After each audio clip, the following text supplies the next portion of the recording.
waffles and dingy sky. Apparently, this is a big outfit in New York City because you know who's their delivery boy? Congressman Jason Chaffetz. Hey, Come on over. How are you? Oh, are you kidding? Steve already has his fork and his knife ready. I have never met a waffle I didn't like. I tell you this, and being in Congress, we specialized in waffling, so I am a professional here. I really know what I'm doing. Did you have one? Oh, I don't miss one. Are you Do kidding? you have any good waffle stories? You don't get a belly like this by missing waffles. You're in great shape. Please have a seat and have waffles with us. Any great waffle stories to share with us? Well, Trey Gowdy, every morning, he eats the same thing, and he pretends to put a bowl of fruit there, but really all he's doing is eating waffles. I mean, look at him. What did you make of the little Another joke South Carolina between Mick Mulvaney and Trey Gowdy regarding his hairdos? Well, it's an easy target in Trey Gowdy because every day you wake up, you have no idea what hairstyle Trey Gowdy's gonna come on. Are you allowed to say that? He's Well, your it's friend. the truth. He's your friend, right? He wanders down, he's got this cap on, then he pulls it off, and you're like, it's scary. It's pretty scary as little kids. But, really. you know, he is quite productive, quite bright, and very valuable, and he took over your old job. Yeah, but I mean, come on, he scares little kids when he walks down the street. That is so unbelievable. Why is that acceptable? Well, if we have some time, I like to squeeze in some policy. If we could all actually do that. I'd rather talk about the other Congress. Yesterday, the Freedom Caucus, Mark Meadows, came out and tweeted out, I support the president and his push for the border wall. The president made it clear, if I don't get that border wall financing, I am going to shut down the government. Paul Ryan does not want it to. Here's what Paul Ryan said in response.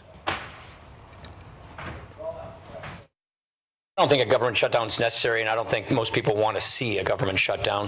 What's the tactic here? Well, look, the president wants a border wall. I think the country wants a border wall. He campaigned on it. President Obama, there were several times and several positions that he took. He said, I have to have this. Funding a border wall is in the best interest of the United States. Democrats don't want to do it? No, I don't care. The president should hold his ground on this one. Absolutely. Shut down the government? Well, you don't need to shut down the government. The only ones that's going to shut down the government are going to be the Democrats in the Senate. So Republicans, I think, are wholly behind this. There are going to be some that are going to waffle and get away from it. But no, the president's right on this. Why should he give ground on this one? Well, the president was speaking there in Arizona about the border wall. Yeah. It's a huge issue there. Jeff Flake is there. What'd you make of this argument between them? And does Jeff Flake have a chance of losing in that area now? Well, look, Jeff Flake's been very successful. He was 10 plus years in the House of Representatives. He was elected the senator. He's running against somebody who only got 39% against John McCain. So I don't, it's still a year away. I think it's way premature. A lot's going to happen over the next year. Also, he was in the Gang of Eight, and the Gang of Eight had very strong border protections. Yeah. And he also voted for the 700 miles across the border. And the president's already indicated at certain portions, you can't be a solid wall. You need to be able to see through, which is also Jeff Flake's positions. Well, look, we have to lock down the border. I mean, that's a popular position in Arizona. It is across the country. It affects the whole nation. Sure. I think the president's right on this, and I don't think he should back off at all. What about the dynamic between the president and Mitch McConnell? Because the president needs the Senate to get stuff done. Your chamber, the House, has been passing a bunch of stuff, kicking it over to Mitch McConnell. He's been unable to really capitalize on getting anything done with Obamacare and stuff like that. And there's that story out there that they were yelling at each other on the phone because Mr. Trump was steamed at Mr. McConnell over comments he had made about Mr. Trump in the paper. Well, Donald Trump has delivered on his end of the bargain every single time. And so it's the United States Senate that has not been able to produce things. And remember, the House of Representatives has already funded the border wall, already passed that piece of legislation. So where's that money? Well, it needs to be done in the Senate, and that's the fundamental problem. So going into September, they have to run the gauntlet, right? They have to do a budget. They have to fund the government. They have to get through a debt ceiling.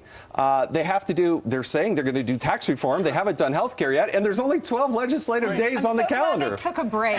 Yes, and they're not even chatting about these things. They must be exhausted. What about the president's suggestion? Look, the rules of the Senate are stupid. Let's just have a simple majority. Get rid of the filibuster. I'm actually with the president on this one. These are rules of the Senate. This is not something etched in stone on Mount Sinai that says you have to do it this way. And they're in meltdown. They have literally 8 Democratic senators that hold the keys to whether or not we pass these So things. the only way for the president to pass his agenda, probably in many respects, would be to get rid of the filibuster. Unless Mitch McConnell and the United States Senate can get their act together and get other things done. But I don't see another way. And guess what? If it was Harry Reid and Barack Obama, I guarantee you they would do this. In fact, they did do that. Right. So, But Schumer pushed him not to do it, and I think he regrets that Reid didn't listen to him. But that's the precedent. Right. They Again, said it's it. just a rule. And the question is, do we want to move the country forward or not? That's the big question. Exactly. All right. Thank you. Time's up. Oh, I'm Time for taking your those waffle. with me. You can take your Yes. waffle. Go ahead.